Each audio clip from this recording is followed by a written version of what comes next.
Hai Sobat ASN, apa kabarnya hari ini? Senang rasanya bisa berjumpa bersama pada sesi pertama dari pelatihan pengantar manajemen persidangan berbasis podcast.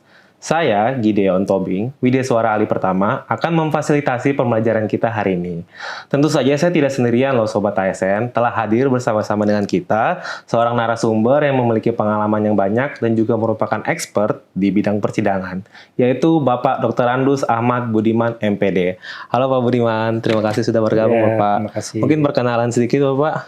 Baik, hai Sobat ASN, perkenalkan saya Ahmad Budiman, atau biasa dipanggil Budiman. Saya adalah analis legislatif ahli media di Pusat Analisis Keparlemenan, Badan Keahlian Sekretariat Jenderal DPR RI. Baik Pak Budiman, kita langsung saja Pak ya, kita mulai dulu dari hal mendasar Sobat ASN. Baik. Menurut Bapak, apa itu definisi dari manajemen persidangan? Iya, jadi manajemen persidangan kalau kita merujuk ke dalam peraturan tata tertib, dapat kita pahami bahwa yang disebut dengan manajemen persidangan adalah upaya pengelolaan seluruh aspek yang terkait dengan penyelenggaraan persidangan di DPR, mulai dari persiapan, sumber daya persidangan, mekanisme kerja, koordinasi antar unit, serta akuntabilitas pelaporan persidangan, agar sidang berjalan dengan tertib, efisien, dan sesuai dengan ketentuan tata tertib DPR RI. Baik Bapak, dari penjelasan Bapak itu sepertinya memang merupakan hal yang penting ya Bapak untuk kita ketahui. Nah, menurut Bapak, kenapa sih ASN di lingkungan Sekjen DPR RI itu perlu memiliki kemampuan dasar mengenai manajemen persidangan? Iya, kita harus menyadari bahwa ASN di Sekretariat Jenderal DPR RI adalah ASN yang sangat khas, mengingat kita semua ini adalah supporting system bagi DPR. Itu yang pertama yang harus kita sadari. Yang kedua, tugas dan fungsi kita sesungguhnya adalah menjaga kelancaran sidang, dari tahap perencanaan hingga tahap evaluasi sidang. Dan yang ketiga, memastikan kesesuaian dengan tata tertib utamanya kaitannya dengan administrasinya. Demikian mungkin. Oke, Sobat ASN, seperti penjelasan dari Pak Budiman, ternyata kita sebagai supporting system itu tentu saja harus memiliki kemampuan ya Pak ya. Betul. Karena kalau kita mau mendukung, tentu saja yang didukung itu butuh dukungan yang optimal. Jadi harus Betul. paham gitu ya Pak ya. Baik, kalau gitu kita lanjut Pak. Kalau kita cek nih Pak, media sosial dari DPR. Sekarang kita bisa melihat ternyata DPR itu baru melakukan rapat paripurna Pak. Nah, sebenarnya apa aja sih Pak jenis-jenis rapat yang ada di DPR ini? Dan mungkin kalau Bapak berkenan, boleh contoh juga jenis rapatnya seperti apa Pak?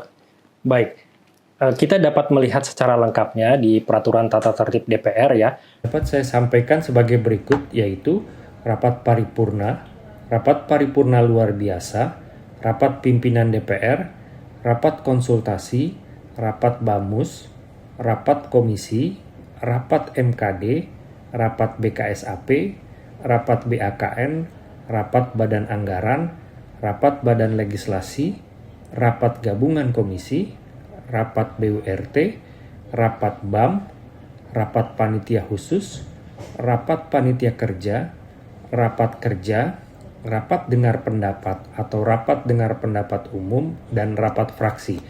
Yang implementasi rapat-rapat tersebut disesuaikan dengan pelaksanaan fungsi DPR yang menjadi fokus pembahasannya. Dapat saya berikan contoh misalkan begini.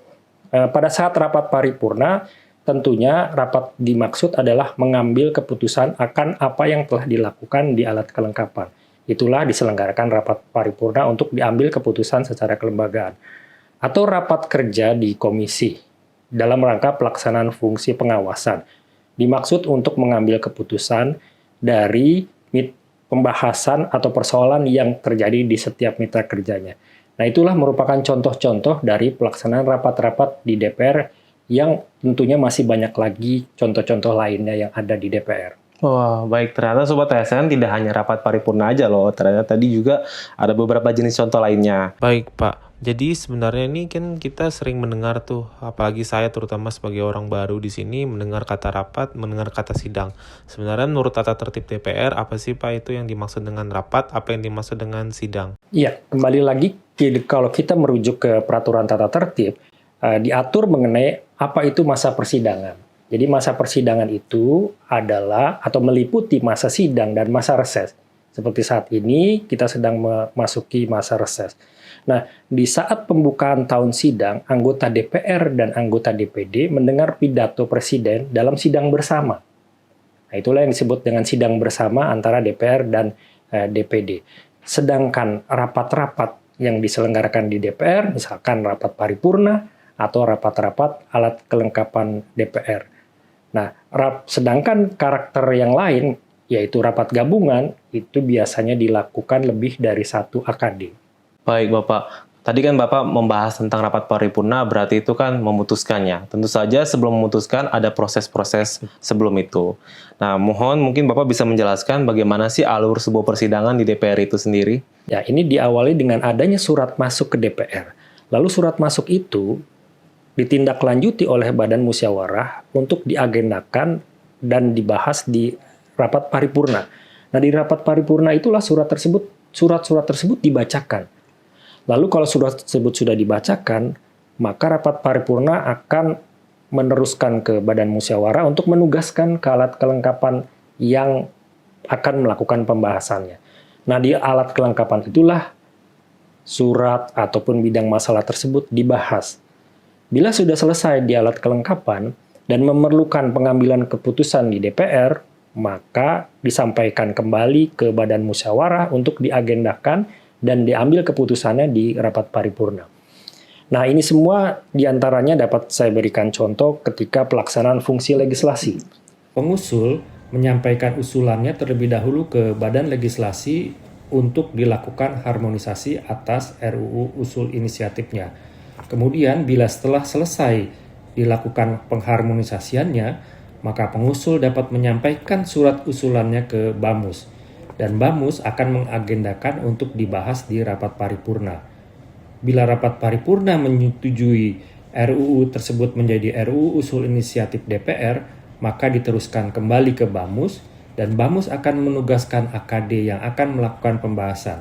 Bila sudah ada surat presiden yang menugaskan menteri yang membahasnya bersama AKD terkait, maka RUU tersebut dapat dilakukan pembahasannya di tingkat 1. Di bidang pengawasan atau di fungsi pengawasan juga bisa terjadi hal demikian. Manakala terjadi pelaksanaan fungsi pengawasan di alat kelengkapan, itu juga dilakukan hal yang demikian. Adanya surat masuk terlebih dahulu, kemudian BAMUS mengagendakan, dan rapat paripurna membacakan, lalu BAMUS kembali menugaskan alat kelengkapan untuk melakukan pembahasan. Misalkan ketika pelaksanaan fungsi pengawasan untuk pelaksanaan hak DPR, itu juga demikian. Setelah di paripurna, maka BAMUS akan menugaskan alat kelengkapan, apakah dalam bentuk pansus untuk membahas hal tersebut, lalu dilakukan pembahasan di alat kelengkapan tersebut, dan hasil dari alat kelengkapan tersebut nanti disampaikan kembali di rapat paripurna untuk diambil keputusan secara kelembagaan. Nah, inilah yang terjadi dari alur mekanisme persidangan yang ada di DPR dari pelaksanaan fungsi-fungsi di DPR. Demikian mungkin. Oke, baik Bapak. Ternyata memang segala proses alurnya itu memakan waktu yang panjang ya Pak. Jadi bisa saya simpulkan mungkin dengan proses yang panjang itu, hasil yang dikeluarkan pun akan merupakan hasil yang terbaik karena sudah diverifikasi dari segala jenis seperti tadi ada di BAMUS, terus penugasan pada AKD sebelum akhirnya diputuskan. Baik. Sepertinya ini kita sudah sampai di pertanyaan terakhir nih Bapak. Jadi udah cukup banyak yang kita bahas ya Pak. Jadi kalau misalnya dalam persidangan itu ternyata ada dibagi atas 2 ya Pak ya. Masa kerja dan masa reses. Apakah Bapak bisa menjelaskan lebih lanjut mengenai apa itu masa kerja, apa itu masa reses Pak? Mohon maaf, saya koreksi sedikit. Bukan masa kerja, tapi masa sidang. Jadi masa sidang artinya masa di mana anggota DPR melakukan rapat-rapat di gedung DPR. Rapat-rapatnya berlangsung antara alat kelengkapan dengan mitra kerjanya. Ya.